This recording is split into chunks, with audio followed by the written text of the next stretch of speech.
Hello students. MP board के विद्यार्थियों के लिए 2 दिन बचे हैं गणित के पेपर के। और ऐसे में ऑब्जेक्टिव क्वेश्चंस का रिवीजन बहुत आसानी से हो जाए, इसके लिए सीरीज़ हम लाए हैं वीडियो की। इसमें पुराने पेपर के जो ऑब्जेक्टिव क्वेश्चंस हैं उनको हम जल्दी से सॉल्व करते हैं। तो ये 2020 का पेपर है। सही विकल्प चुनकर लिखिए। जब a1/a2 बराबर b1/b2 बराबर c1/c2 हो तो समीकरण निकाय का एक अद्वितीय हल होगा, का कोई हल नहीं होगा, के 2 हल होंगे या के अनंततः अनेक हल होंगे। तो इसका ऑप्शन कौन सा सही है? डी वाला सही है, अनंततः अनेक हल होंगे। नेक्स्ट देखते हैं। एपी 10, 7, 4 का 10वां पद है। सॉल्व करके इसको देखेंगे तो a+n-1 इंटू डी इसका सूत्र है और इसका उत्तर जो आएगा वो आएगा डी, यानी कि -17। अगला अपन देखते हैं। यदि द्विघात बहुपद ax² plus bx plus c के शून्यक अल्फा और बीटा हो तो अल्फा प्लस बीटा का मान। पिछले प्रश्न पत्र में अल्फा इंटू बीटा पूछा था, अब अल्फा प्लस बीटा पूछा है। तो इन दोनों में से एक पूछता है अप्रॉक्स हर साल। तो इसका ऑप्शन जो है ए सही है, यानी कि -b/a। अगला क्वेश्चन देखते हैं। यदि एक बिंदु P से O केंद्र वाले किसी वृत्त पर PA PB स्पर्श रेखाएं परस्पर 80 डिग्री के कोण पर झुकी हों तो कोण POA बराबर है। इसके option 50 degree A, option B 60 degree, option C 70 degree और ऑप्शन डी है 80 डिग्री। थोड़ा सा इसको चित्र बना के समझते हैं। जैसे वृत्त है, ये 2 स्पर्श रेखाएं होंगी, ये परस्पर 80 डिग्री पर झुकी हुई है।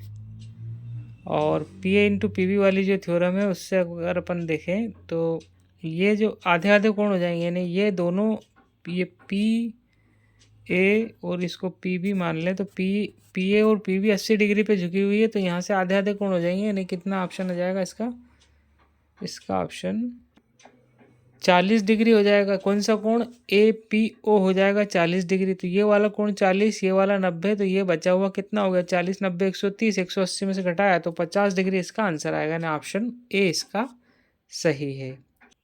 अगला क्वेश्चन देखते हैं। ABC और BDE 2 समबाहु त्रिभुज इस प्रकार हैं कि D भुजा BC का मध्य बिंदु है। त्रिभुज ABC और BDE के क्षेत्रफलों का अनुपात है 2:1, 1:2, 4:1 और 1:4।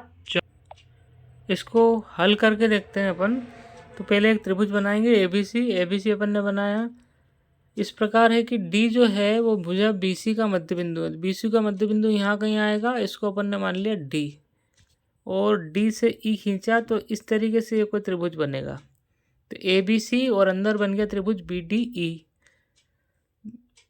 त्रिभुजों ABC और BDE के क्षेत्रफलों का अनुपात होगा। तो अपने को दिख रहा है कि इस तरीके के 3 त्रिभुज और बन सकते हैं अगर इसको ऐसे ड्रॉ करें तो कितने त्रिभुज हो गए? 4।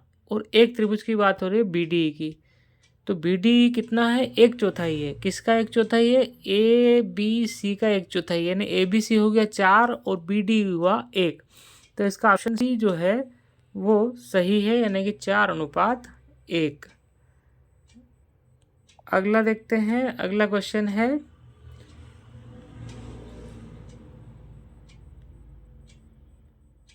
अगला क्वेश्चन, रिक्त स्थानों की पूर्ति कीजिए। बेलन के आयतन का सूत्र। बेलन के आयतन का सूत्र क्या है? πr² इंटू h, ये बेलन के आयतन का सूत्र। किसी प्रयोग की सभी प्रारंभिक घटनाओं की प्रायिकताओं का योग। प्रायिकताओं का योग 1 होता है। हर प्रश्न पत्र में लगभग आता है प्रश्न।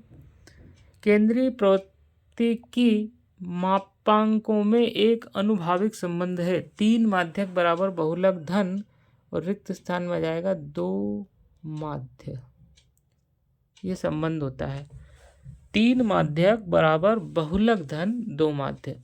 r त्रिज्या वाले वृत्त का क्षेत्रफल का सूत्र। वृत्त के क्षेत्रफल का सूत्र πr²। तो ये चौथे प्रश्न का रिक्त स्थान का उत्तर। r त्रिज्या वाले वृत्त के क्षेत्रफल का सूत्र πr²। किसी वृत्त की स्पर्श रेखा उसे एक बिंदु पर प्रतिच्छेद करती है। जिस पर वो स्पर्श करती है केवल वही बिंदु प्रतिच्छेद करती है, अन्यथा और कोई बिंदु को प्रतिच्छेद नहीं करती है।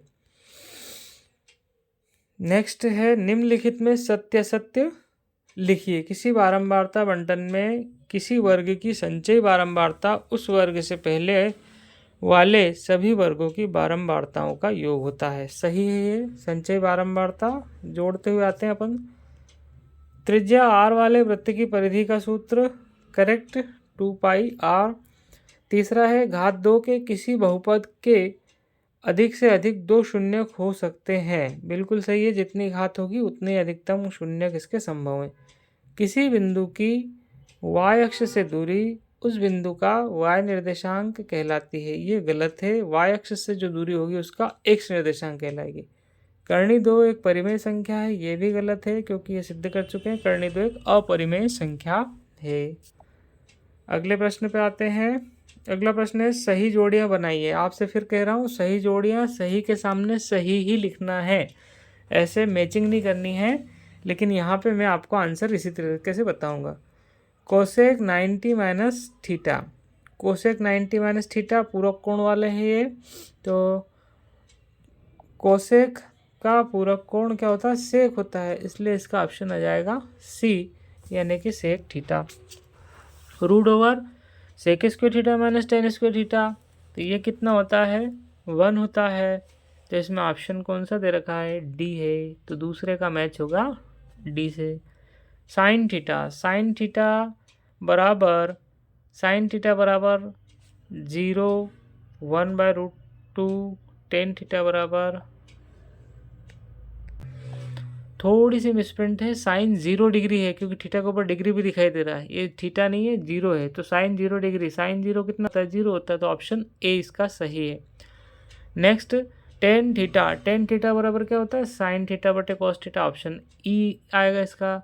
कोस 45, कोस 45 का मान ऑप्शन बी 1/2। तो ये हो गए मैच द कॉलम्स, यानी कि सही जोड़ियाँ इसकी हल होती हैं। अगला अपन देखते हैं प्रत्येक का एक शब्द या वाक्य में उत्तर दीजिए। दृष्टि रेखा की परिभाषा लिखिए। दृष्टि रेखा की परिभाषा ध्यान से सुन लीजिए। प्रेक्षक की आंख से वस्तु की क्षैतिज रेखा, दृष्टि रेखा वो होती है जो प्रेक्षक की आंख से वस्तु की ओर देखने पर जो रेखा बनती है उसको हम कहते हैं दृष्टि रेखा। अगला अपन देखते हैं दो चरों x व y वाले रैखिक समीकरण का मानक रूप लिखिए। रैखिक समीकरण का मानक रूप लिखिए। तो मानक रूप क्या होता है? ax + by + c = 0। ये रैखिक समीकरण का मानक रूप। अगला समांतर श्रेणी का व्यापक रूप लिखिए। तो इसका व्यापक रूप